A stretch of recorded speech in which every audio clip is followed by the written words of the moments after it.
but pain, searching for fortune and fame. It's the fame, baby.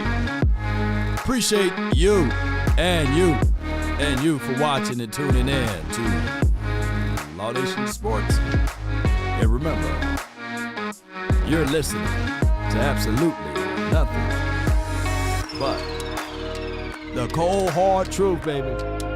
We're going to deliver this message today. I know you heard the news, noise, and beyond of what's going on. And it could be terrible news altogether. There's no way, rhyme, or reason that you can be happy about the moment. Yup. Mama said there'll be days just like this. Life like this, I wish raindrops would fall. Life like this, I wish raindrops would fall. Come on, man.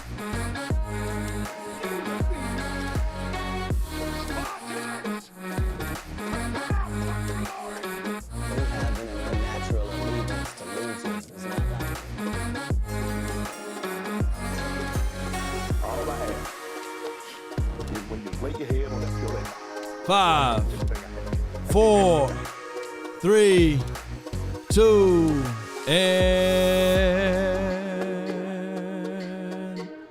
1. One thing we all adore, something worth dying for. There's nothing but pain. We stuck in this game, searching for fortune and fame. Jerry, why you gonna do this to us, man? Come on, Jerry. Come on, man. Come on, man. All right, man. I appreciate each and every last one of you all for tuning in. The name is Law Nation. Let me know if you guys can hear me, see me, and all of that great stuff. We got to jump live early today because I got a real busy schedule ahead of me. And in order for me to get this content out, I got to start going earlier. Early in the morning. The Dallas Cowboys, man, is in a situation whereas they want to feel comfortable, and there's no growth to comfort, right? You know, we can always say, hey, I want the six-pack. Law, man, you in your 40s, man, you look like you're in good shape. What do you do to get into that shape? Well, hey, you know, you got to work out. You got to eat right. You got to make some necessary sacrifices, man. You got to do those things. Don't give up the fight. You got to understand it. Let me hit that word again. Sacrifice. You got to make something. You know, you got to change some stuff around, move some stuff around in order for you to be into that particular lane, alleyway, or whatever thought track that you're trying to do. Well, the Cowboys, the cold hard truth of it is that we have a conundrum.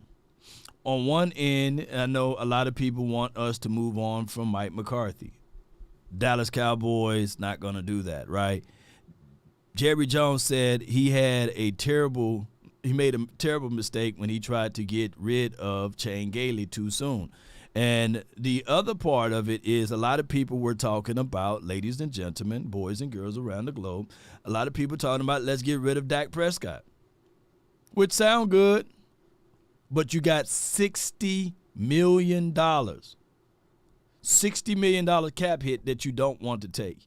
And then you don't want to cut one guy loose, and then you go into training camp with no security, right? With no insurance plan.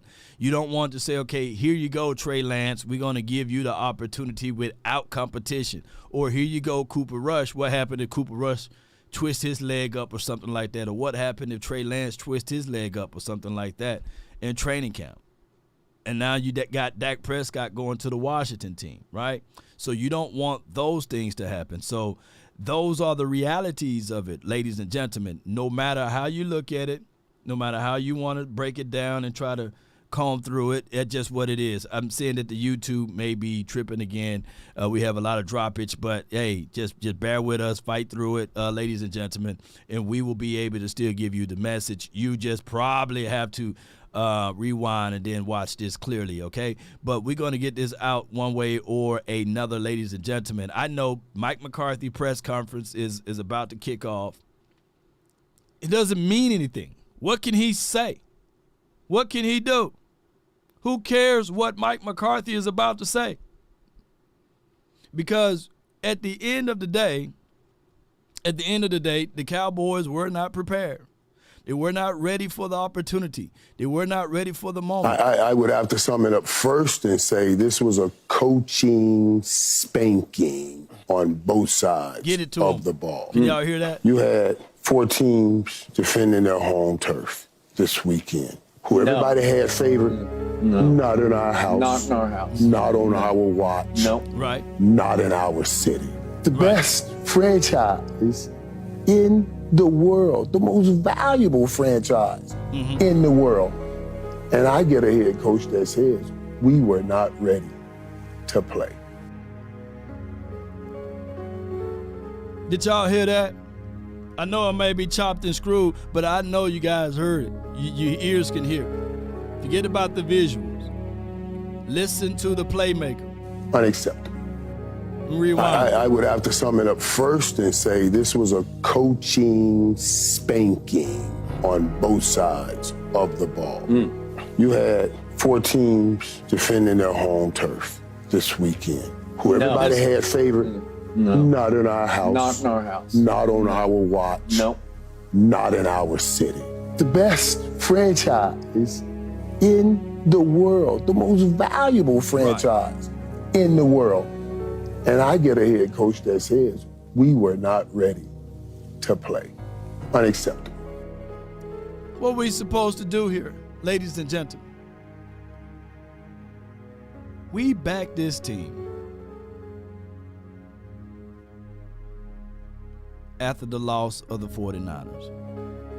We banged on these tables that I'm sitting on right now. Well, I'm sitting in this chair, but I banged on this table, said that this team is going to get better. We had to get rid of Kellen Moore so we can bring in more football knowledge, sense, principles, schemes, concepts. Who remember that? So what the world Mike McCarthy gonna bring to the table now? Hey, now it's my 2nd year calling plays. Watch out. And Dan Quinn, the other news. Let me see if I can find that. The other news of Dan Quinn.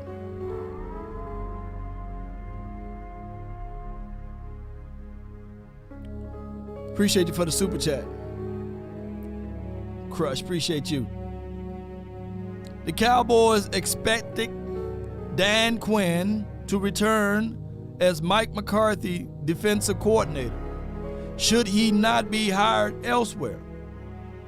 Bull sugar. How can we accept that? You went all year long, 95% of the time almost, damn near 95% of the time, really 80% of the time, playing man-to-man. We go into a playoff game, we go 90% zone. I can't make this stuff There's a very weird vibe going on with Prescott. I can't make this stuff up. Let me go back to the playmaker here. Bear with me. Make sure I clear off all my little windows here. Coaching spanking on both sides of the ball. You had 4 teams defending their home turf this weekend. Who everybody had favored? No. Not in our house. Not in our house. Not on our watch. No. Not in our city. The best franchise in the world, the most valuable franchise in the world. And I get a head coach that says, we were not ready to play. Unacceptable. At that place, at that moment, right then, right there, say we were not ready to play is unacceptable. You cannot say, how are you not ready to play in this game with everything on the line? You got home field advantage. You won 16 straight games at home, and you show up and do that. That was all out coaching. How many I would have to. How many more times are we going to have to be subject to this? Like, I'm a die-hard Cowboy fan. Not die soft. I ain't dying soft over here. But somebody got to make this make sense right now.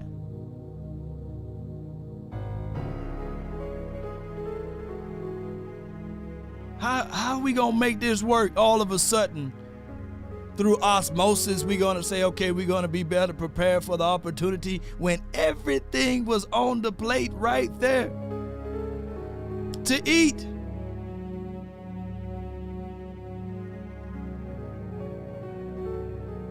It was equivalent to having food falling out of the sky for you, whatever you wanted, manna falling out of the sky. I'm going all the way back. I'm going all the way back, biblically speaking. We got the land flowing of milk and honey.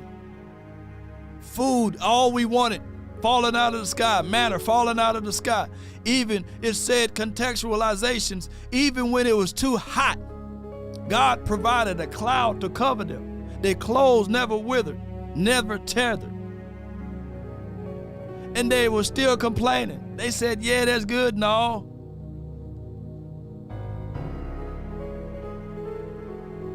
But it's been 40 years. We want something physical. We want something tangible that we can touch and feel. He's saying, hey, I'm giving you everything. You want food? I'm giving you that. You need shelter? I'm giving you that. Your clothes don't even wither. And that is exactly what the Cowboys had. Home field advantage, at least for the second seed.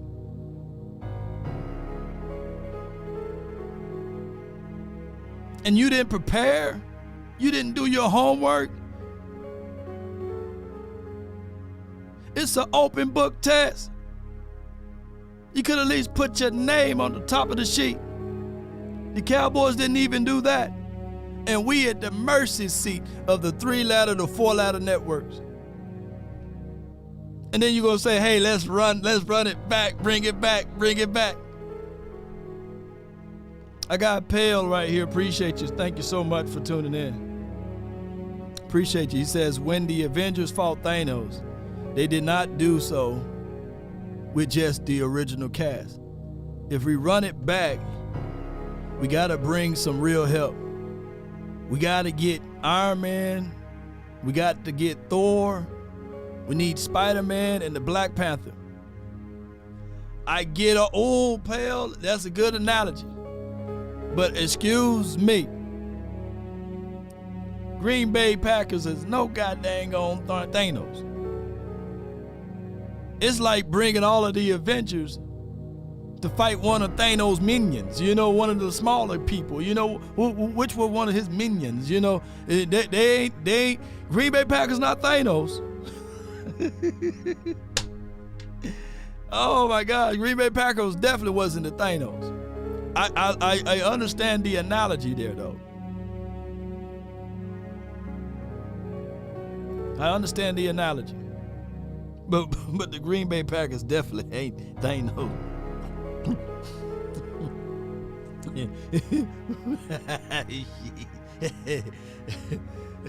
Green Bay Packers definitely ain't Thanos though. Well, hey man, that messed me up, man. Yeah.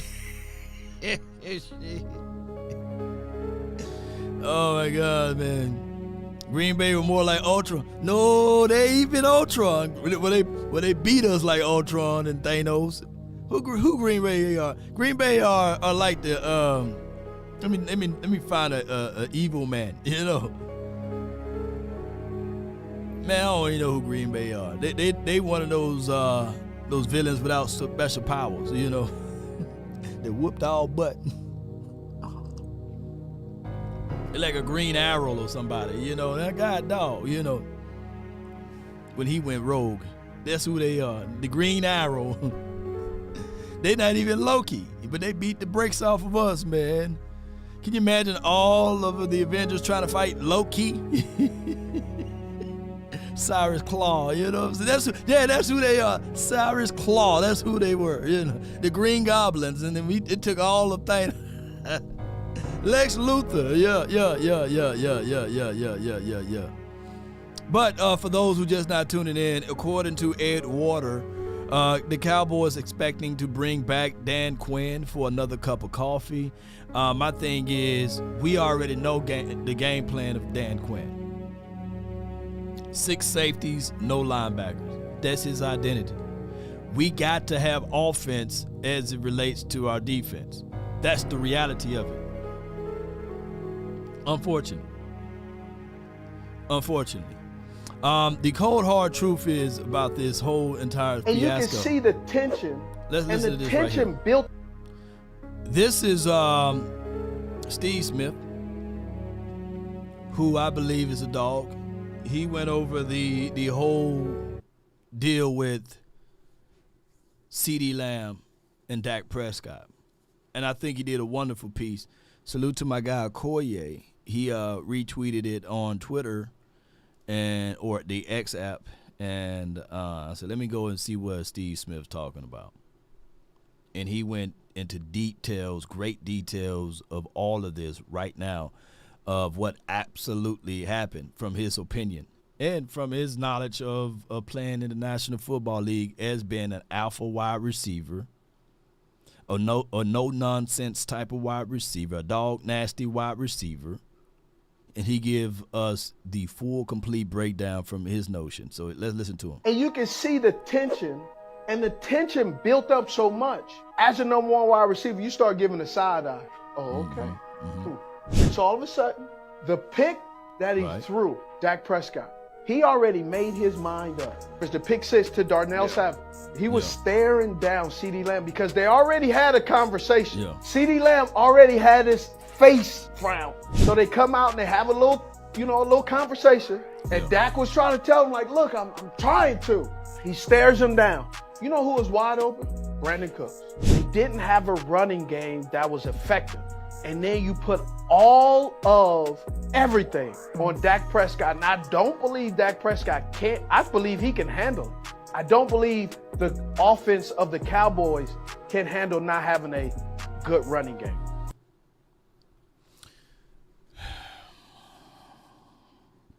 We talked about this yesterday on the Final Word, about defense, run game. We talked about those two things.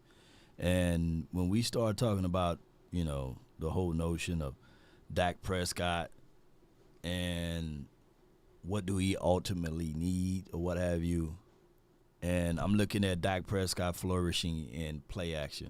I'm looking at Dak Prescott flourishing in motioning before the snap. When everything is just sitting there on that, here we go offense, I think that the opposing team can sit on routes. I'm thinking that, we look at situations where it's Dak pressing, and we looking at this is a terrible football game. We're looking at Dak Prescott like lunch meat, like, come on, dude. At the end of the day, everything is on your shoulders. I'm trying to create a universe or a game that everything is not on him, on 4. I'm trying to create a way whereas this defense can give us a scoop and score a turnover. I'm looking at it from that aspect. Can we get a run game going? Because obviously doing it this way will not work. And is that a situation, ladies and gentlemen, that the Dallas Cowboys, looking back at everything, is doomed? At this point, maybe it is. You got $60 million cap hit. Do you eat that money? Because that's what a lot of people think the Cowboys should do. The Cowboys organization should just cut Dak Prescott, eat the $60 million, go and draft whoever you need to draft, go into this offseason with Cooper Rush and Trey Lance. If you believe that, give me a show of hands. And I think my guy Brandon Ross, he's one of those guys saying, hey, let's just get rid of Dak and let's roll with Cooper Rush and Trey Lance. So put CRTL in the chat if you want to just say, hey, get rid of Dak, eat the $60 million, because I would rather go into this season with CR and TL. We got two people, Conrad, Keenan. Hey, now if y'all disagree, just put no. But I think that most people look at it from the emotional aspect of it. And my dog Law makes stuff easier to get through. Appreciate your iceberg, Q. Appreciate you. Yo, ain't no way. No, I see a lot of no's. I see hell no's, man. At first I was worried for a second. I said, come on, man, Cowboys. Hey, I get it. I understand. I understand your frustrations. And then a lot of people who's not knowledgeable of the situation, Dak Prescott, his contract is what's whooping the Cowboys. His contract is what's whooping the Cowboys. His contract. He got a no trade clause on his contract. Like, for example, I got a no compete clause on my contract. So when other services come my way, they cannot compete. Why? Because I'm exclusively to my people, Prize Picks. And speaking of Prize Picks, download Prize Picks. Use promo code LAW. Now, could Prize Pick give me that offer for cheaply? No. They had to pay for it. They had to play for those exclusive rights. So that DraftKings can't say, hey, I got this. You know what I'm saying? So that other services can't trump them. They had to pay me that bag. That's life. I'm not going to get mad at it. Now, I wish it was $60 million run, but it's going to get there one day. So these other services, FanDuel, all of them, if they want to come, hey, they're going to have to pay me. Why? The results are what matter. So when Dak Prescott, he going to have to pay his trust was broken. The Cowboys franchise tagged Dak Prescott 2 times. Trust is broken. The last time Dak Prescott was on the open market was in 2016 when he was drafted. Those are the realities of it. Let me repeat for those who kind of slow, because we got a lot of slow people here. The last time Dak Prescott was open on the open market was in 2016. He made it to the 4th round, and he wasn't even our first selection in the 4th round. I think Charles Tapper or somebody was that. But what the Cowboys did, they said, okay, we will franchise tag you. I believe at one point in time, the Colts at that time was willing to give the Cowboys a 2nd round draft pick and pay Dak Prescott $35 million. Those are the realities of it. So what we can't do is bash the player when he's not able to get to the open market. Get him to the open market. Let's see what the 31 other teams would say. But look, Cooper passed up on Cooper Rush since he's so much better than Dak Prescott. I'm waiting. He was on the open market. So when something is valuable on the open market, it don't stay long on the open market, ladies and gentlemen. It don't. So what you have to do in this particular situation, even my guy right here, he had something to say about this in general. Abe Luffenberg, Jonas here, 105 through the fan. Is Jerry scared of taking the risk of not bringing back Dak? Like KC did this. Now he's better than Alex Smith, but the Ravens did this with Flacco. They moved on. San Francisco did this with Jimmy. They moved on. All right, so let's break this down. Alex Smith didn't have a no trade clause on his contract, and of course he don't have the resume that Dak Prescott have at this time, unfortunately, for the Kansas City Chiefs. They did move on. Jimmy Garoppolo, he didn't have this kind of stipulations on his contract, no trade clause. no the anti-franchise tag on his contract. So they were able to move on, right? Dak Prescott in his final year, and of course it wasn't $60 million. A lot of people look at what the Eagles did with Carson Wentz. They flipped that stuff. They end up getting A.J. Brown and a whole bunch of other people from that Carson Wentz situation. And they were able to capitalize off of it, even though they had to eat some of that dead money, but they got something back in return. And regardless of how we feel or look at the Eagles, they were able to use that momentum to get them all the way to the Super Bowl last year because of the way they handled the business on the back end of it.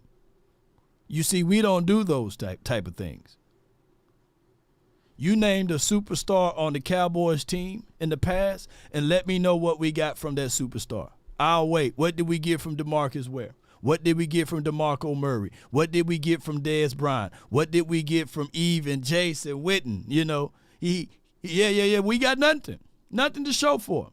Name me the superstar that we had on this particular team that we flipped and got something back in return. You get nothing. Why? Because we don't know how to wheel and deal on the back end of those situations.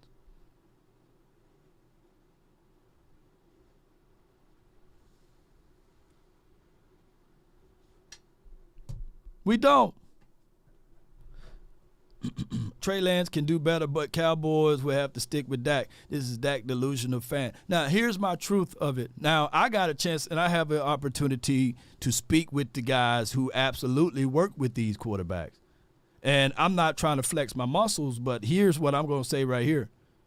In Oxnard, when you see Trey Lance number 15, he's tall, stronger, he's accurate. You know that drill where they take the ball and throw it in the net? He probably going to win all of those. Trey Lance's only situation issue was when he was with the 49ers, he had got hurt. But people, if you go back and watch preseason, collectively, he outperformed all of those quarterbacks over there. But that's a whole nother story. So when Oxnard come back around, y'all will be looking, hey, man, who that 15 is right there? And he's getting all of the experiences he needs. So before you crown Trey Lance, guess what you got to do? Continue to put pressure on him. There'll be a good opportunity to have Dak Prescott still there. And I'm quite sure as we look at the structure of the Cowboys, the political warfare that they have anyway, Dak Prescott's still going to be your QB1. Why? He getting paid $60 million. But back to my guy over here. Oh, we got a super chat before we move on. Jerry Jones' family is the problem. There's nothing we can do. Only power we can have to stop buying tickets to the game, and then the family will listen to the fans.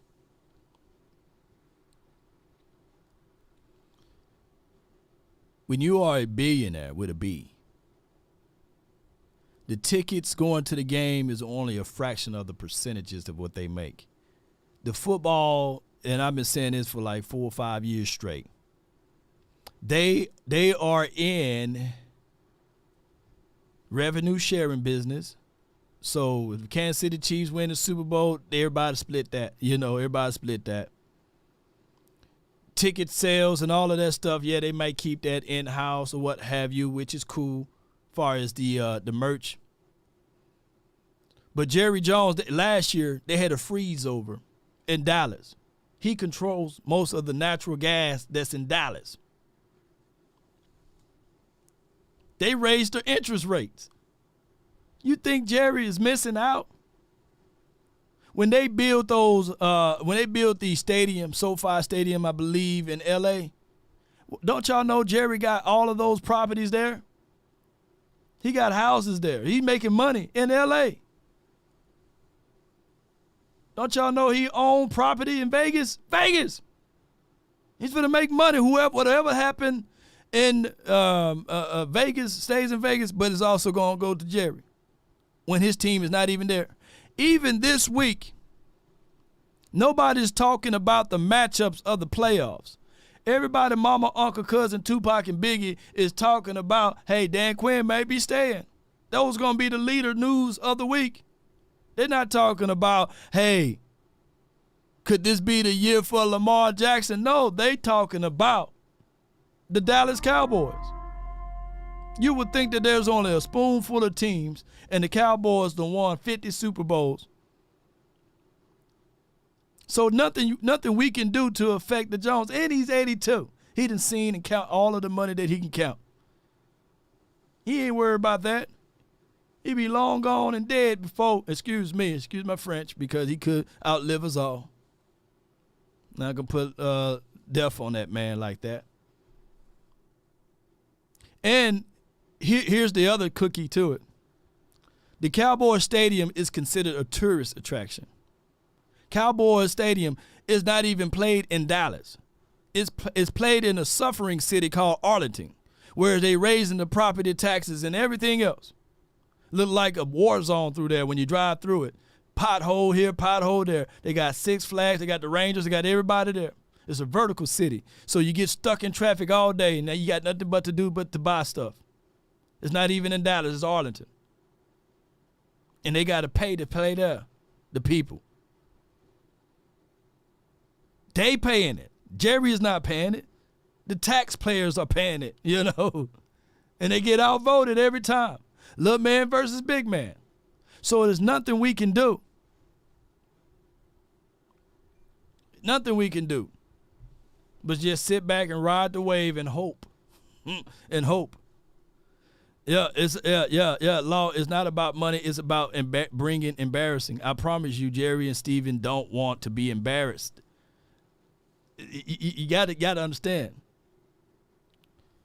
There are literally die-hard Cowboy fans that don't know the game.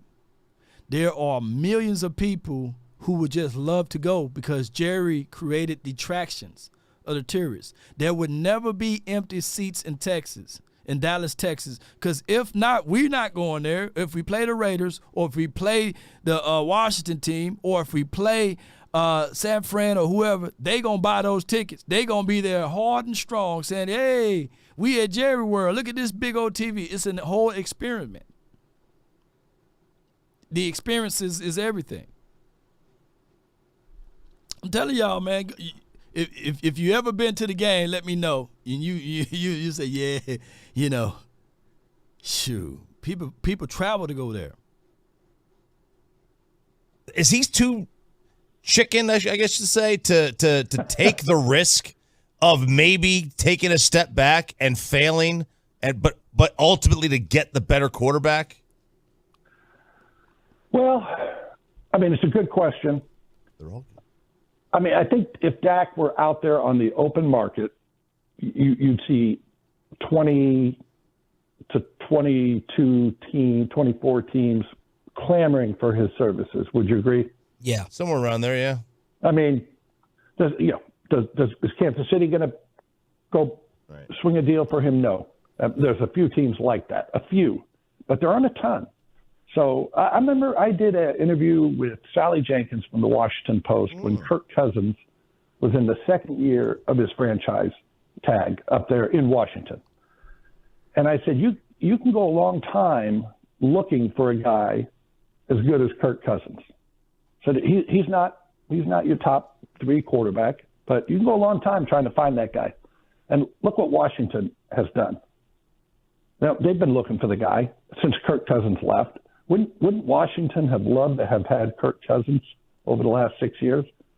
I mean, yes, but and I don't know where you put Dak in with Kirk Cousins, and I'm not trying to make that comparison, but my point being, you can go a long time looking for another Dak. Look at the Jets, right? I mean, you can go on and on with that. Sam Darnold came through, the third pick in the draft. Zach Wilson, second pick in the draft. They're still looking for a guy. So again, I'm content to have Dak as my quarterback. Now, very quickly, as you know, the money, $60 million on the cap hit next year. I don't know what they're going to do, but that's up for Stephen Jones to figure out. What you gonna do? What you gonna do? when you're up against the cap that much. That's a lot. We can easily say, because it's not our money. When it's not your money, right, far as this unrealistic money, right, we would say, hey, we can do X, Y, and Z from it. But if I were to tell you guys that's watching here, you bought a car and a 7-year payment, and you get to the last year of it, the car upside down, there's no trade value on the car, and you got 1 more year to pay off the car, you not finna let them repossess your car. You gonna just say, hey, man, I just got 1 more year to just go ahead and pay it off. And once I get the deed to it, or we get the note to the car, what have you, once I own possession of the car, because the bank owned the car anyway. A lot of people say, that's my car. No, that's the bank car, bro. You didn't pay that car off yet. That's the bank car. And it's upside down. Just pay that thing off. Get it out of your name. Free game. Pay it off. When it's time for you, look, here's what the Cowboys going to do. When it's time for that road again, they probably would never do it again. They probably would never franchise tag a quarterback again. They would probably never allow a quarterback to have a no-trade clause on their contract again. I'm quite sure that the Cowboys right now at this moment, if they wanted to, if it was available, they probably would have shopped Dak Prescott in these last 2 or 3 years. They probably would have said, hey, Atlanta, I'm hearing that you guys need a quarterback. Hey, Colts, I'm hearing that you guys need a quarterback. Tennessee Titans, I hear that you guys need a quarterback. Cleveland Browns to an extent, right? The Jets, he would have probably been traded. But by it being that the Cowboys got their ASS whooped by Todd France and company, they got to sit on their hands. Or they could be looking at it from a different perspective. They could be looking at it like they let Dak Prescott down and they should do better, right? They should add more and more pieces, more and more resources around them. It could be that way too. I don't know. But it is what it is. If the Cowboys want to win, you're going to have to do these things. First and foremost, when you look at the 90s, was everything centered and circled around Troy? No. They had a multitudes of people. When you look at the Michael Irvins of the world, when you think of my guy Emmitt Smith, and there's this not even up for debate when you think about it from this perspective. Tony Pollard is not in the same room of Emmitt. He's not. He's not in the same atmosphere. He's not even on the same planet as of Emmitt. And we can talk day in and day out, but I know for sure if the playmaker said that this is unacceptable far as the team not being prepared for that playoff game, I'm leaning on what Michael Irvin is saying. That's not even a debatable situation. Yes, indeed. Lunar says, yeah, debatable, the best running back of all time. So if people think that the 90s Cowboys, they just rolled up their sleeves and had like the number 15th ranked defense or the 20th ranked defense, right? And had penalties. No. Couldn't stop the run. No. We played good defense. We were a very disciplined team. We ran the ball, controlled the clock. Different era of football. No, it wasn't no 30 touchdowns a year type of situation for Troy. I think he only clips 20-plus touchdowns one time in his career. I think that also, the more and more times NFL changed, but it was more of a psychological game when playing in the 90s. More of a psychological situation. We're going to run the ball. We're going to force a team to throw the ball. We're going to stop the run. That's old school coaching.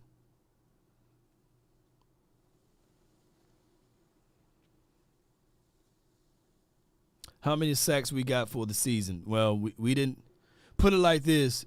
The Bills had more sacks than us. I think even the Eagles had collectively more sacks than us. I don't think we kind of teeter off down. Here we go right here. Sway B says, Law, is it true that if they cut Dak by March, they will only eat $30 million? Then they can look at Lance for next season or next year. Think it's a possible long term. All right, so you cut Dak, you eat $30 million, and you still gonna have to eat the other money. The other money don't go away. You can just split it in half. Now I don't know as far as the ratio of it, but is he playing to the degree? Whereas you cut a quarterback. Now, granted, the year before he that wasn't his collective record of 12-5, but collectively the dude is a plus 500 quarterback, right? So you take $30 million hit to venture down the unknown.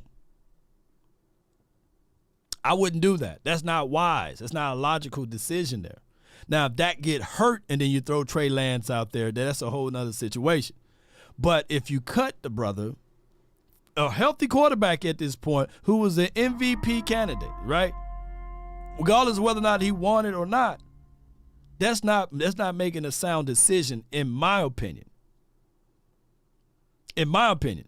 Now, people that saying that they never had $30 million or they don't have the money. Would you cut $30,000 away? No. It doesn't make logical sense. And we haven't seen Trey Lance into that particular light. That's all I'm saying. And he can't be traded? Why would you do that? Put it like this.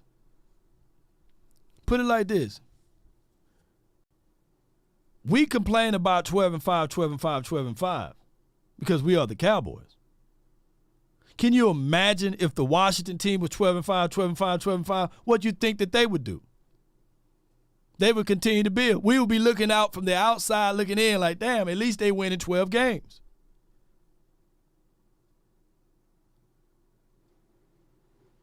We seen how the Eagles flex.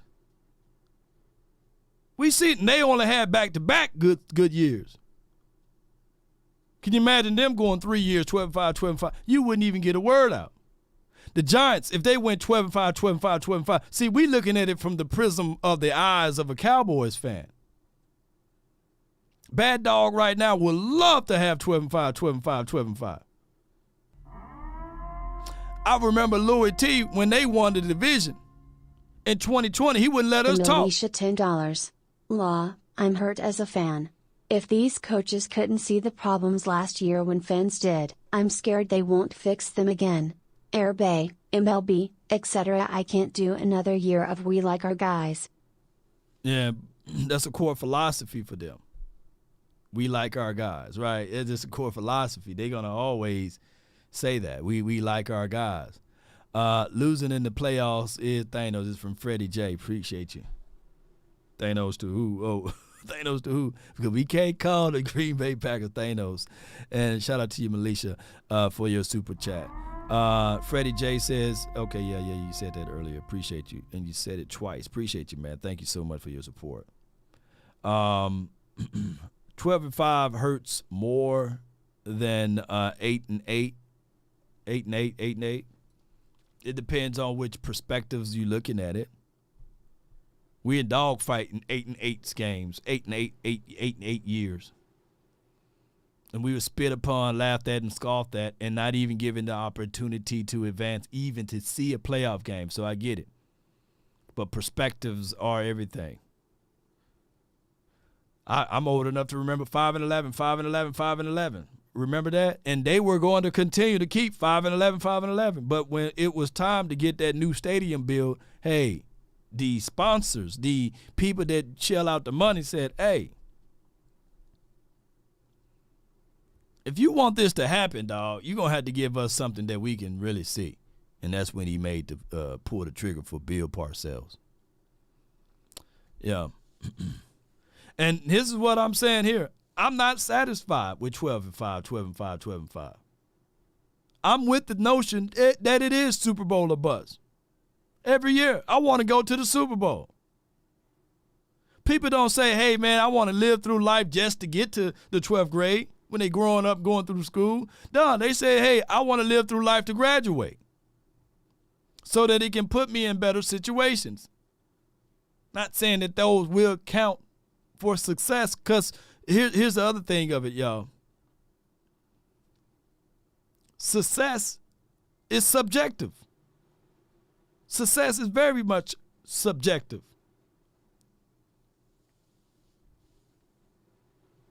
So the truth of the matter is this a successful team? Yeah, successful regular season team. Grand-breaking stat lines for your mind with CeeDee Lamb. Just like I said the other day, it takes 1,000 years to build trust, 1 second to lose it. Got your old lady here. She's your sweet. She's beautiful. She's gorgeous. She cook your breakfast in the bed. She cook all of that stuff. She bring all of that stuff to you. Wash your back and everything. You come home early one day and she's sitting in somebody else's lap. That's 1 second. You say, hey, man, wait a minute. What's going on? You moving furniture. And that's what CeeDee Lamb did to us all through the season. Breaking records, catching the 50-50 balls, running, catching in traffic. We get to the playoff game, he's whining, complaining. Dak Prescott too, forcing and doggone pressing. Through 2 picks, regardless of whether or not those were his fault or nobody's fault. It's on his doggone resume. So when CD get pushed in the back, hey, that takes away a third of my argument. I want dogs. I want somebody to shoot. I want somebody to fight and play through the echoes of the whistle. The whole thing, even with Dan Quinn. Matter of fact, Daniel Quinn. Man, we had champagne bottles, whole parade for him. And we sitting back telling him, hey, man, yeah, hey, so when we going to get this linebacker? Hey, we banged on the table, y'all. Swaybe, $10. Law, what do you think about this? Graziano wrote, Dak's 2024 money isn't guaranteed. Cowboys could cut or trade him prior to paying the March roster bonus and save $34 million on their 2024 cap. All right, so Graziano, he got to do a little bit more homework because a no-trade clause is literally a no-trade clause, right? So the contract, because I worked in contract on one of the highest levels of any entity for the U.S. government, you got to be able to solidify the contract. Now, there are things that you can modify and adjust, and there are some things that he will have to sign off on. But to the life of his contract, it will have to be over. And at the end of life contract, that's when everything comes up to a boil, right? So that's why you have to rip it off and then create a whole nother contract. So I don't think that he is accurate with his statement there. And if he is, I will take it back. But 9 times out of 10, a no-trade clause is exactly that. The party that have to agree with that will be Dak Prescott. He have total control of where he can go or where he would like to go. So if Dak Prescott looks at everything and say, okay, are y'all willing to move me to Seattle? Okay, well, let me talk to my team and let me see what's all in Seattle. Let me see what they're offering. And yes, I will relinquish my contract in order for me to get over there to Seattle land. But I'm guaranteeing you this. Why? Why should I move? I got a home, a crib in Dallas, right? And I got no property, no state taxes here in Texas. And I got this X, Y, and Z stuff that's going on as far as my sponsorship deals in Dallas. No. He can play hardball with the Dallas Cowboys like they did with him, right? Remember Dak first year, he went 13-3. This is from Byram Joe David. Appreciate you, bro. I'm quite sure that is the situation. Law, he can get cut, though. Yeah, he can get cut. He can get cut. But would that be the wise choices? No. And look, y'all got to read the room. Read the room. Read the room. It would not make sense. That's from an emotional aspect for you to say, all right, we going to keep Mike McCarthy, but we're going to cut Dak Prescott. That don't make sense. That don't make any sense at all. That's hustling backwards. That's not reading the room. Understand the person that's making these type of decisions. That's not logical. If that the case, we would have been cut Tyron Smith if we was that type of cutthroat type of team. We're not that type of team. We just don't cut players with life like that, especially as it being a quarterback, to just do it. Unless Dak Prescott get hurt, Trey Lance come into the building and be spectacular, and they would still hold on to him at that time.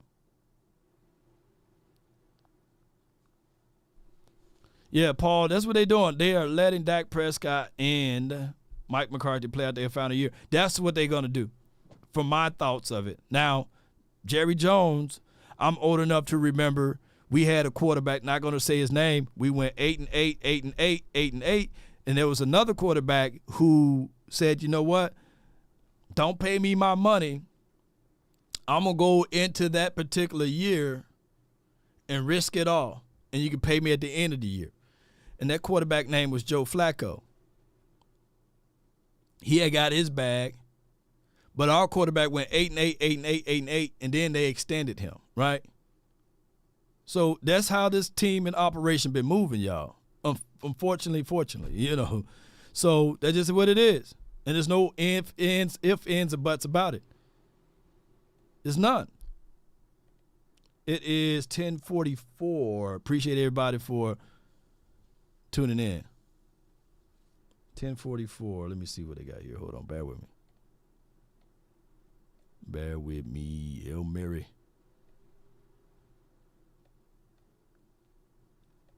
Yeah, it's not Madden. Yeah. And then they got sponsorship deals. They got deals beyond deals. I think that also we shouldn't use this point to vilify CeeDee Lamb. Don't y'all cut the man balls off, because he had a terrible game. But he had a terrible game. All of the stuff that he built for all throughout the season, he allowed Zaire Alexander to push him in the back and didn't respond. That's terrible.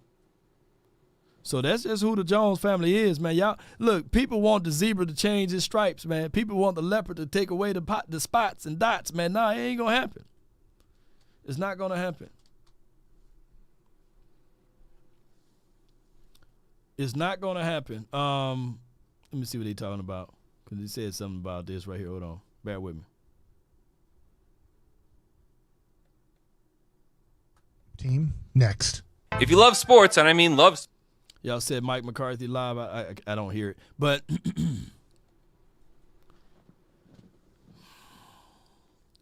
our beloved team is what it is. My only thoughts of it before we do this right quick is the levels of insanity.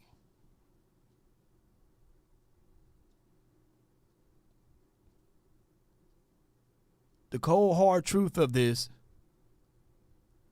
if you run it back with Dan Quinn, expect the same stuff. If you run it back with Dak Prescott, without a running game, I'm being 1,000 with y'all, expect the same stuff. I bet you everything that I got in my 401k and beyond. If you had a time machine and go back to 1997, 98, and you take away Terrell Davis, John Elway wouldn't have no ring.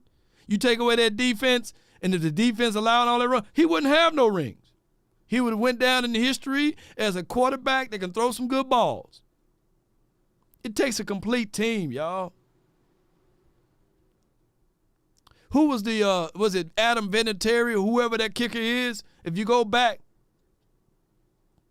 all the way back to Tom Brady, first 3 Super Bowls, you take away the kicker. And if he kicked like the other kicker that we had, Zerline, the other year, he won't have those rings, y'all. He won't have at least 3 of them. And who knows? They probably cut and got rid of him after those type of times, you know. What was that kicker name? It's complimentary football. That's what people fail to realize.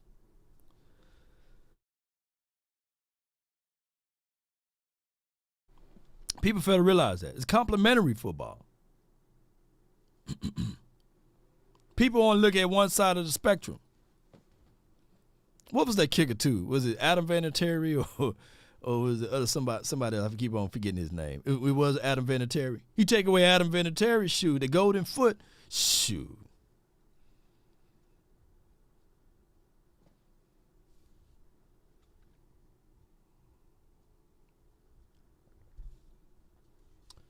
So that's just how it is. My thing is with this right here with Dan Quinn, not everybody's lying. So you mean to tell me you had 5 interviews and you can't get one of them? And you going to come back to be a DC? I apologized to the cat last year that said, you know, they were right. They was like, yeah, Dan Quinn, he had to interview, I think, for the Texans, Denver. There was somebody else that he interviewed for, and they was like, low-key, he ain't it. I forgot, I don't know who you are, but I'm going to give you your flowers. And you was right. Like, you was like, man, you know, he just playing it all, but shoot, they didn't want him. He wasn't that good.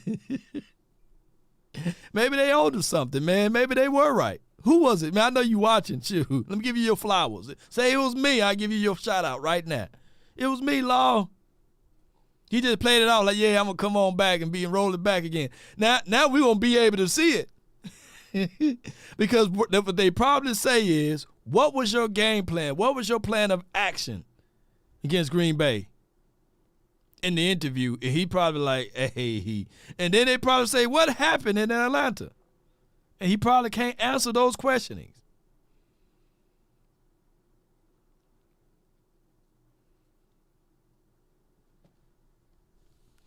If Dan Quinn ever becomes a head coach, I will be done with the Cowboys. I never thought Dan Quinn had it, and this fan base loved him for no reason. It was Chicago. It was Chicago and Denver, and it was one. Gary, it was you, Dan. It was Gary. I appreciate you, man. My apologies. Y'all just flat out and said, hey, man, he just don't have it to be a head coach, y'all. And he tucked his tail, and he said, I'm going to run it back. And, ooh-wee, he ran it back with more fire and fury. We all pump and cheerlead for him, right? And I'm quite sure he told Mama Quinn, this time I'm going to be focused in on those interviews. And damn, look what happened. Hey, Mama Quinn, she said, be focused on them interviews. Go kill it. And he forgot the game plan for the doggone Green Bay. That have to be a logical situation there. Because there's no way he did just like this and said, all right, man, with this game plan, I'm going to shut down Green Bay, dog.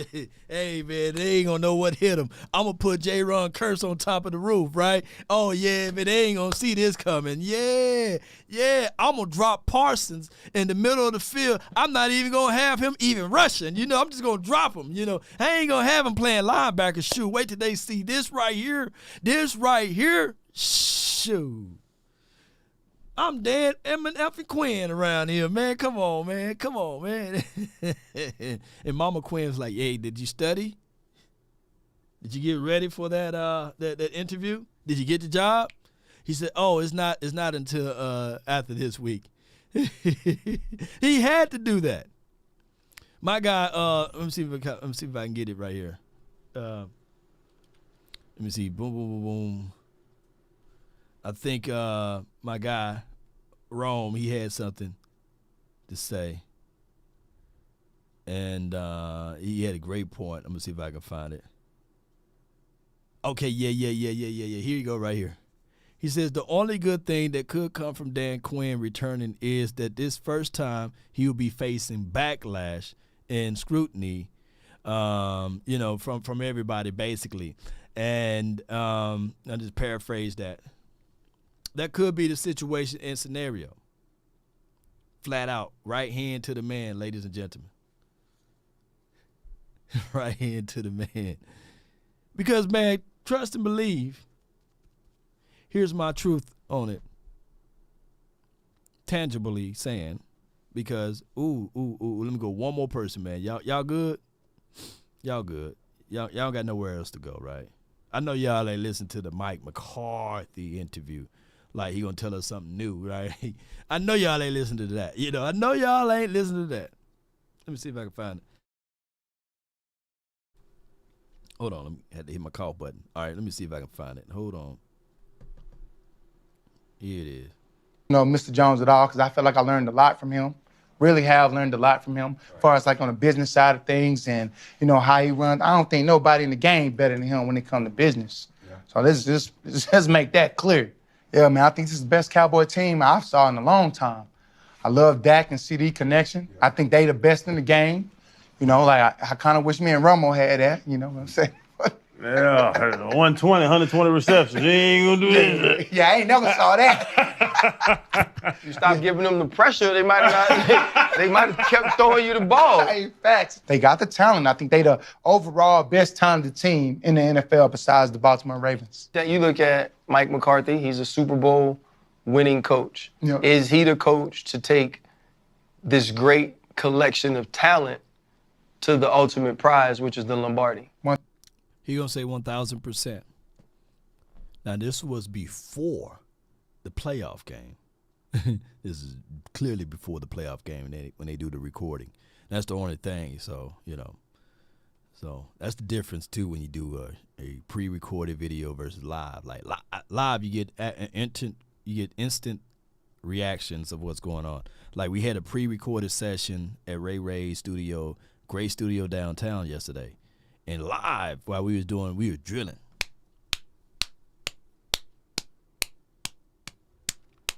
We were drilling the information about the coaching philosophy and culture. Me, Jesse, Holly, Ray, my guy Ray, and DeRoe. Shout out to DeRoe Music.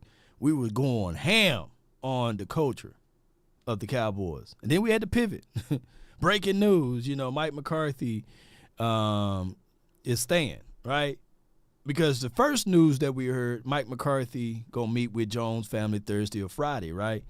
And then we got news from Kelvin Gray and beyond, some other beat writers and beyond said that, he's staying. So we was like, but we're still gonna go into the mindset of who we need for this team and what we need for this team. And we were drilling, y'all. And then the news happened. So that's what's going on with this right here. This is Dez Bryant's thoughts before the game. 1,000%. 1,000%. I really do think that he is the right fit for it. I like the way, I really loved how, I like how he developed guys. Yeah, he took over for Kellen Moore this year and look at the team offensively. I like how he give his playmakers chances to beat them. He put them in a position that fits them. That's what I've always respected about Coach McCarthy, even when he was with the Packers. I was like, man, Jordy Nelson, who's Jordy Nelson? You got to know Jordy Nelson to know Jordy Nelson. And look what he did for Jordy Nelson. Jordy Nelson gave me hell. Hey, Jordy Nelson. That white boy used to eat you up. Hey, Jordy Nelson's a good player, boy. And he was catching bombs. Hey, he was catching them deep. PTSD. All right, so are there any truth to that? Yeah. I mean, yeah. It's two folds to it. Two folds to it, y'all. I'll let y'all digest some of that. One being, we know that Mike McCarthy can't do those things, right? We seen this year along more and more opportunities. Like Turpin is doing this thing. That catch that he caught versus the 49ers week 5, I was like, yeah, let's see more of that. Right? That catch he caught, I believe it was either that Seattle Seahawks game or it could have been the Washington game. A vertical stretch play in the middle of the field. I said, yeah, we need to see more of that. But the problem is, the other side of it, is that we all know that it's political warfare too. Cole Beasley once said that the people upstairs control who gets the ball. And I 1,000% back that. I 1,000% back that. People upstairs, y'all. Fish rots from the head down. I'm not saying that Jerry Jones got his hands everywhere, but what I'm saying is he got the ways of what he wants to see from this team. I'm not saying that he's the one or the only reason why we lost this game against the Packers, but he got some powerful influences, right? Let me know. If you agree, let me see some fire in the chat. Let me see some fire in the chat. Put some fire in the chat. That's just what it is. That's influences, man, that Jerry got. I remember him at Kansas State. I'm talking about going crazy. Randall Cobb, quarterback. You get what I'm saying? Just look how he developed them guys. And it's like, and now he's doing this with, real premier talent. Right. Look what he's doing, So I really do. I think he's the man for the job. And he did it in a short period of time. Short period of time. See that fire in the chat? Shout out to y'all. Appreciate y'all. That's what it is. I got an analogy for that. That's influences. That's how, if I have the power to say, hey, man, let me see some fire in the chat. What you think Jerry got? Let me see some more Brandon Cooks on some vertical routes.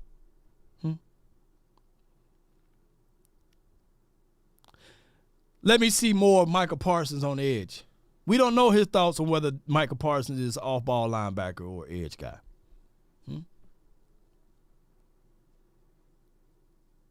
Let me see more of Dorrance Armstrong over Fowler.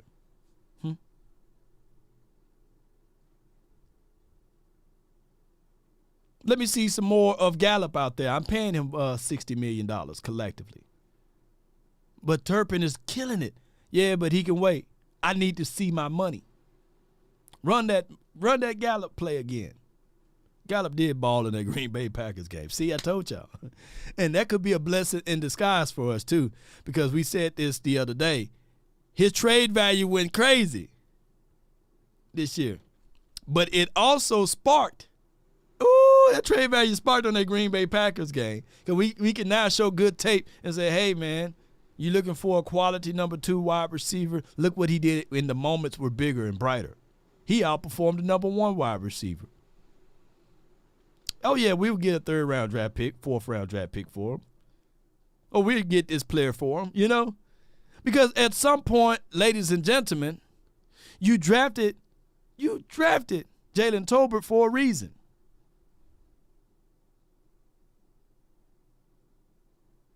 That's just what it is. That is what it is, ladies and gentlemen.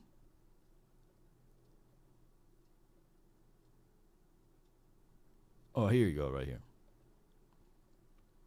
Words of Mike McCarthy.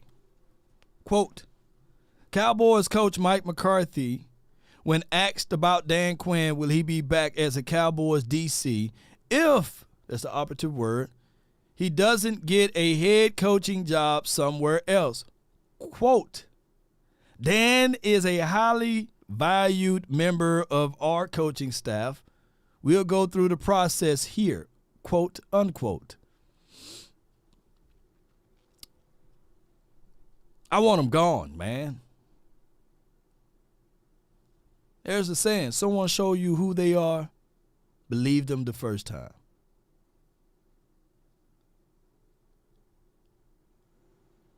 Believe them the first time. I said this before, man. I want everybody all in, man. I said I had a good feeling about this team. All the way up until they start talking about those interviews. All the way up until they start talking about those interviews. When they start talking about those interviews, y'all know how that go. For those who interview for a job. You studying, your preparation, you're making all of that stuff. You letting Ashaniqua know, hey, I got this job interview. Hey, this is where it's going to be at. This is how much they gonna pay me. I get the chance to have my own team. You pillow talking to her saying that, hey, when I get my own team, I'm gonna run it this way. Oh yeah, I'm gonna change some stuff around. Yeah, I'm gonna make sure that I don't like the way we open up and close out meetings. But when it's my team, and she's saying, yeah, you go, boy.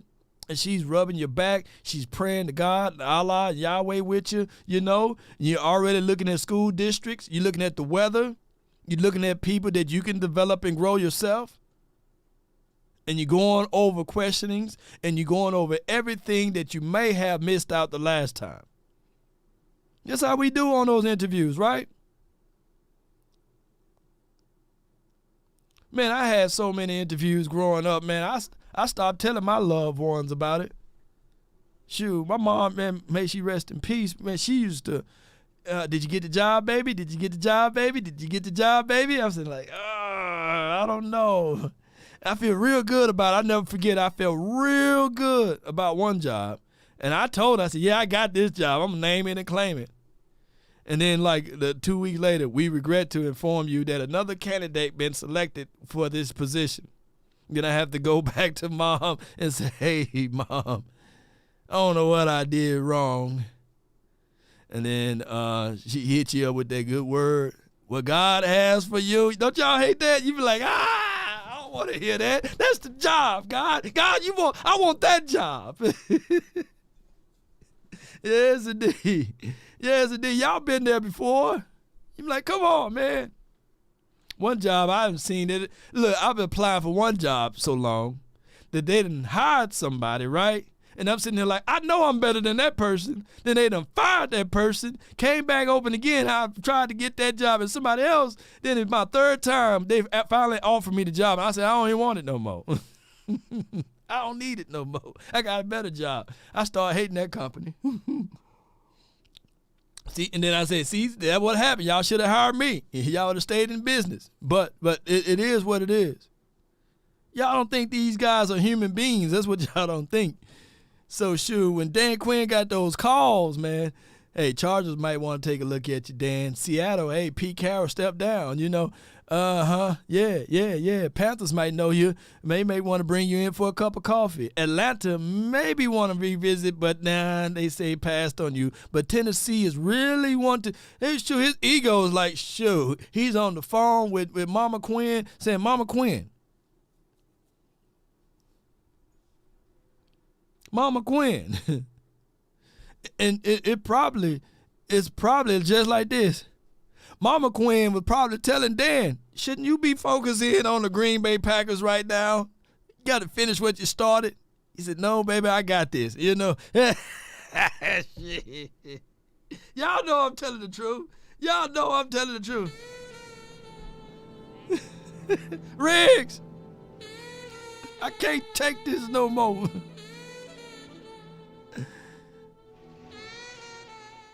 His wife had to tell him, look, don't you need to be focused on Green Bay? I got this. They number 7 seed. We number 2 seed. We 16-0 at the house. We okay, you know. And you know that story I was telling you about the rabbit, you know? That's exactly what happened. We fell asleep under the tree. Boy, that rabbit jumped out fast, and we just sat there and cheered and said, oh, we'll definitely beat that turtle right there. They the Green Bay Packers. They ain't got no chance, man. Who? Jordan Love? Hey, Michael Jordan. You know what I'm saying? Come on, man. We'll beat the brakes off of them. The O-line ain't that great. Hey, Aaron Jones, he's good, but he ain't that great. Come on, man. We hit him one time. He'll fold up like a wallet in a lawn chair. You know, look what we did in week 2 against the Jets or what have you. Forgot that was week 2, you know. And we sat back, and we had to, on both sides of the ball. We came out, Green Bay said, all right, we came out here to capture or kill. I can't even play that play button no more. I took that button off my mixer. I took, here we go, off my mixer. I don't want to hear no, here we go. We went. Here we went, you know. Who went to bed? But to make a long story short, y'all, you know, Rico is tougher than Pollard.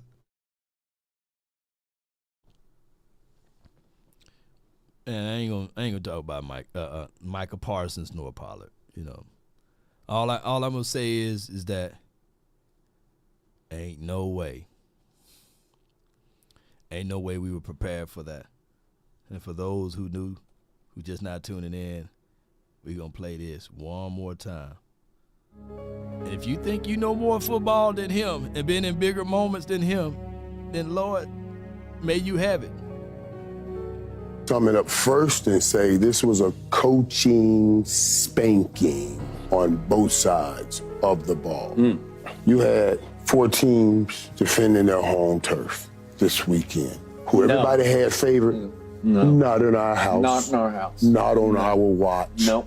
Not in our city. The best franchise in the world, the most valuable franchise in the world. And I get a head coach that says we were not ready to. My psychiatrist told me that it's very good for me talking to y'all and getting this mental frustration out. But I got to release some anger right now.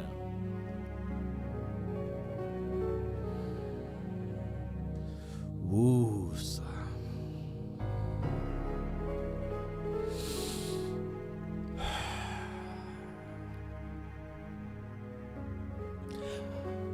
How can he allow that to leave his mouth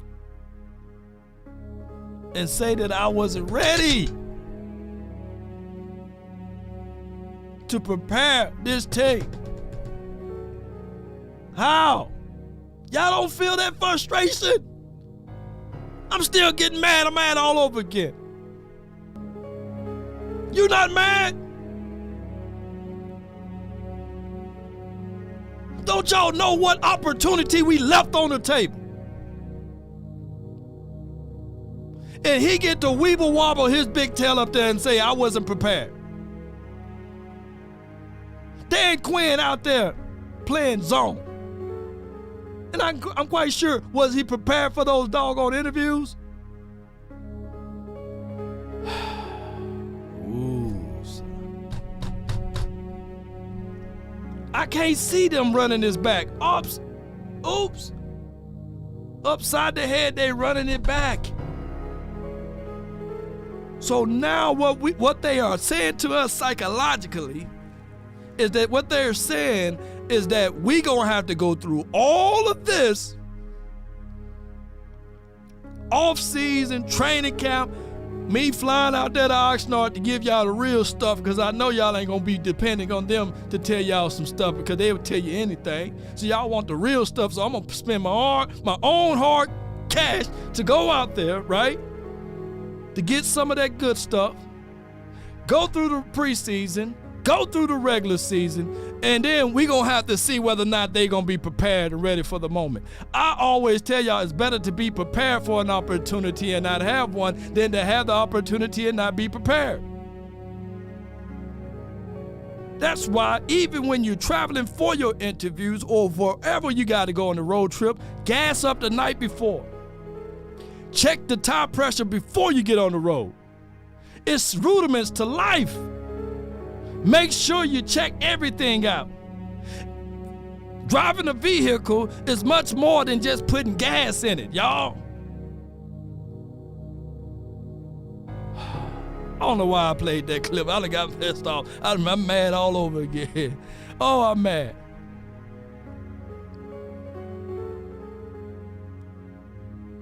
And my number one thing with Dak Prescott, and I get it, you can break down who ran the route right, who ran the route wrong, but it's still your baby.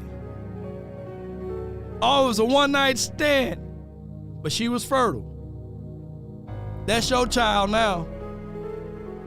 I ain't finna lie to Luke Kane. That blood test, that result came out to be yours. And everybody's not gonna break down film, but they're gonna scoff and name and laugh at us and say, hey, he, that's your quarterback? Is this your king? And if you don't like it, there's nothing wrong with throwing the ball away.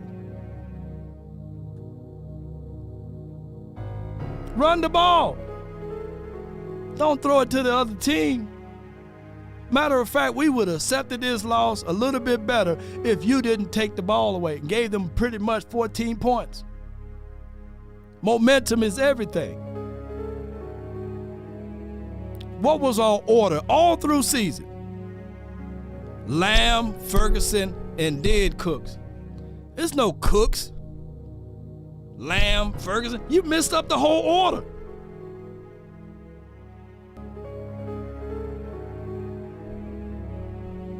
Talking about not being prepared. And Parsons. It's all about for the team, man. Sam Williams, as crazy as it is, he can be on the edge and give them one pressure. Fowler can give us one pressure. Armstrong can give us one pressure. But damn it, Parsons, if you are the true leader of this team on the defense, you should know that you 10,000 times better than Damone Clark. And say, Damone Clark, man, I feel you, dog, but man, me on a sick day is better than you. You're going to have to move over somewhere else. I got this. I'm the Mike linebacker today. I'm the Mike. There's nobody that's on this team faster than me, and if I see hole, I will hit hole. If I see the running back, Aaron Jones, breaking loose to the edge, I will get there before him. Because I'm not getting home on the edge.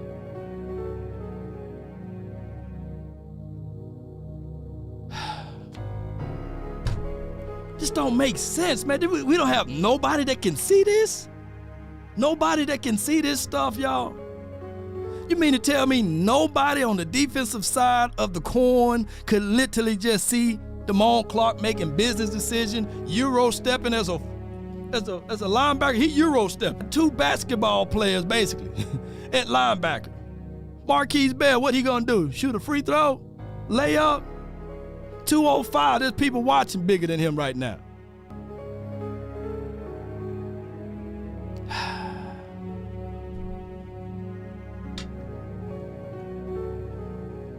This team got no accountability. This team. I'm sitting here still waiting for Aaron Jones' podcast. I'm waiting for his podcast to come out. When he gonna do his podcast so I can hear what he had to say? You know, is that the case of the situation and scenario? No offense to your Parsons, but I need to hear Aaron Jones right now. Fight him on it. Are you gonna have his jersey hanging behind you?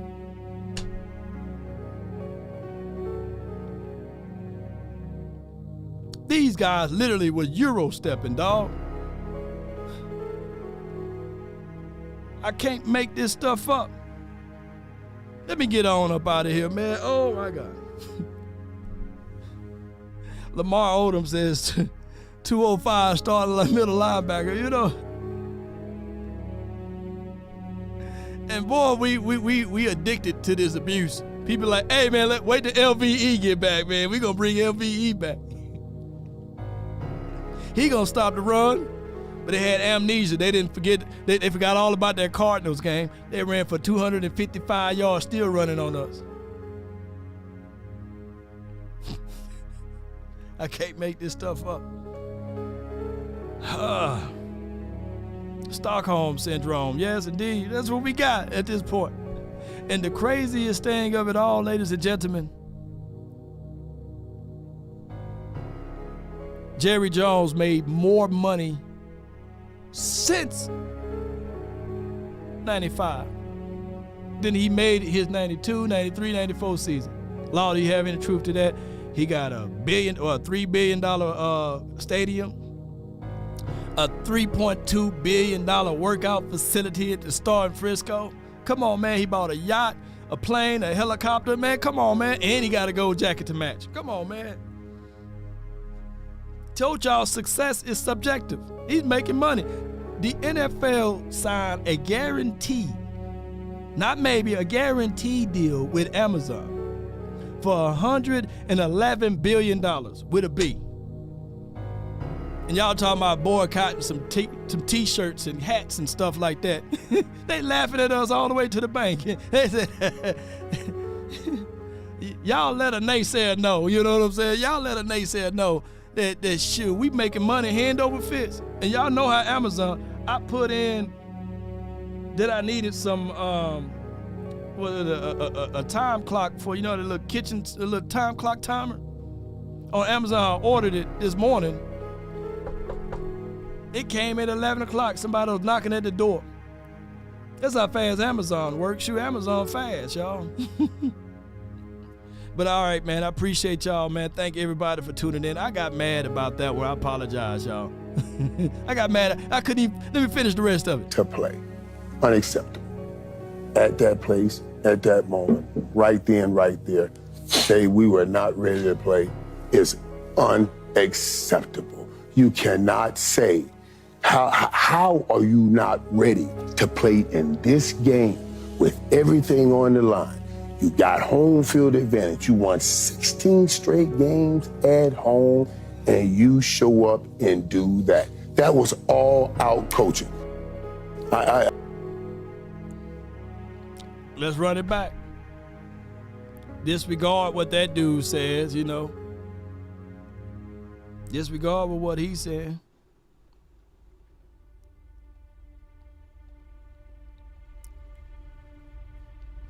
They said that I would turn to those and give them a reprobated mind. When you are stuck in believing in principles and concepts for yourself, when you refuse to listen to the truth, how many people are filled with the reprobated mind? The frozen mind. The problem is, I fell in love with this team before Jerry Jones bought the team. Now, granted, he got more money than I can ever count. He had his fingerprints and more touchable things that he can ever do for this organization than I can ever do at this point in time of this lifespan. But should we turn away and turn our back on this organization because this is the person that's driving the automobile? Or should we stand and fight and still hope and believe in our team?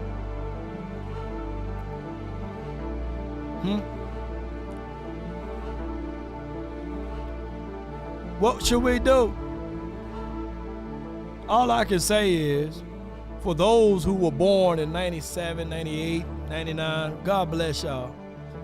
God bless y'all for still rocking with this team and never got a chance to see greatness, never got a chance to see true and true, real coaching happening, a prepared team happening, that you got to blow off the VHS tapes, right? Or pull up some grainy film on YouTube to see the successful days.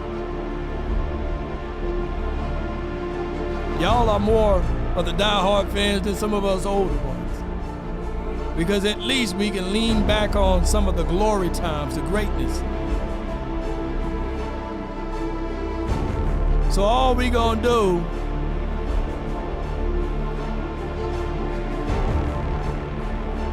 is just figure out a way to still support this team. And as grim as it may sound, and as foolish as it may be, the 2-5 Dak Prescott, yeah, I feel you.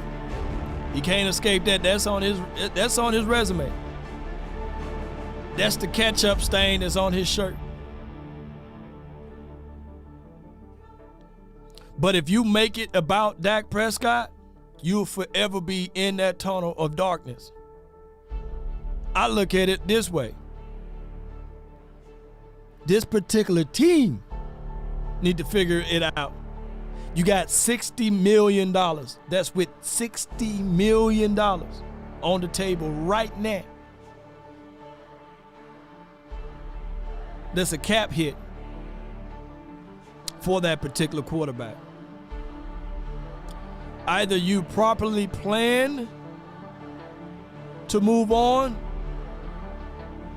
or you sit in misery and put your team in a hellhole. The great teams know how to do it, or the good teams know how to do it.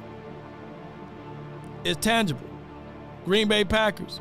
They moved on with Favre and got Aaron. They moved on with Aaron and they got Love. Now, Love looking real sharp. They put things around Love. And it was a plan of action. It wasn't a knee-jerk situation. So if the Cowboys are going to move on from, dare I say, Dak Prescott, then Trey Lance, hey, get ready. Get ready. But what for any quarterback to win anything, you got to have a complete team. There's no way we will win a Super Bowl with that defense looking like that. And there's no way we'll win a Super Bowl with the special teams looking like that. There's no way you win a Super Bowl with that offense looking like that. No threat of the run. No completion down the field for our passing. We made the Green Bay Packers look like the 2000 Ravens in the first half. Couldn't get to the 50. But if you want to continue to paint the corner of the quarterback being the issue, I'm old enough to remember Trent Dilfer winning the Super Bowl, Brad Johnson winning the Super Bowl, Eli Manning winning the Super Bowl. So we can see those tangible things. Only a fool of a fan would say, oh man, it's over with because we have Trent. Only a fool of a fan that would say, oh, Brad Johnson, man, there's no chance in hell, man. Look at Brad Johnson, man. Look at Nick Foles, man. We got Nick Foles, man. We got Eli Manning, man. You got Eli Manning.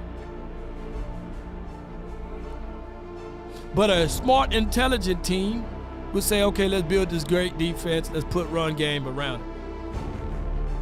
Don't be foolish, y'all.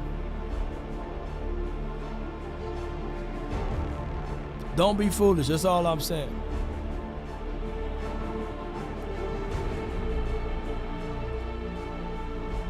Cowboy Nation, stand tall or not at all.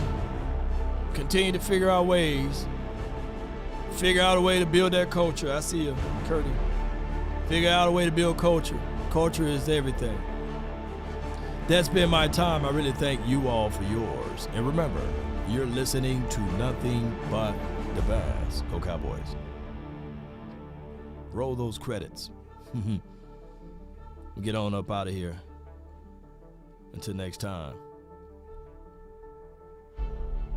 DC for life, not for short.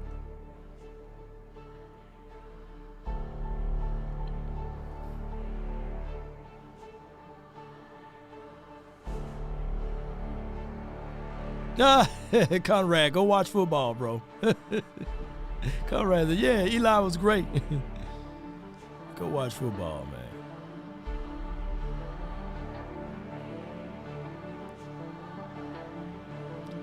The bit rate is on the YouTube side. Bit rate is on YouTube side. Pause and rewind and rewatch it, and everything should be clear from there. I got a super computer. We got 1,000 on our download, 1,000 on our upload speed. Nobody in the state of Texas probably got a computer faster than mine right now. Or in this city. We invested a lot in this computer. It's just something dealing with YouTube, and it happens from time to time. We up out. DC for life, not for short, y'all. Peace.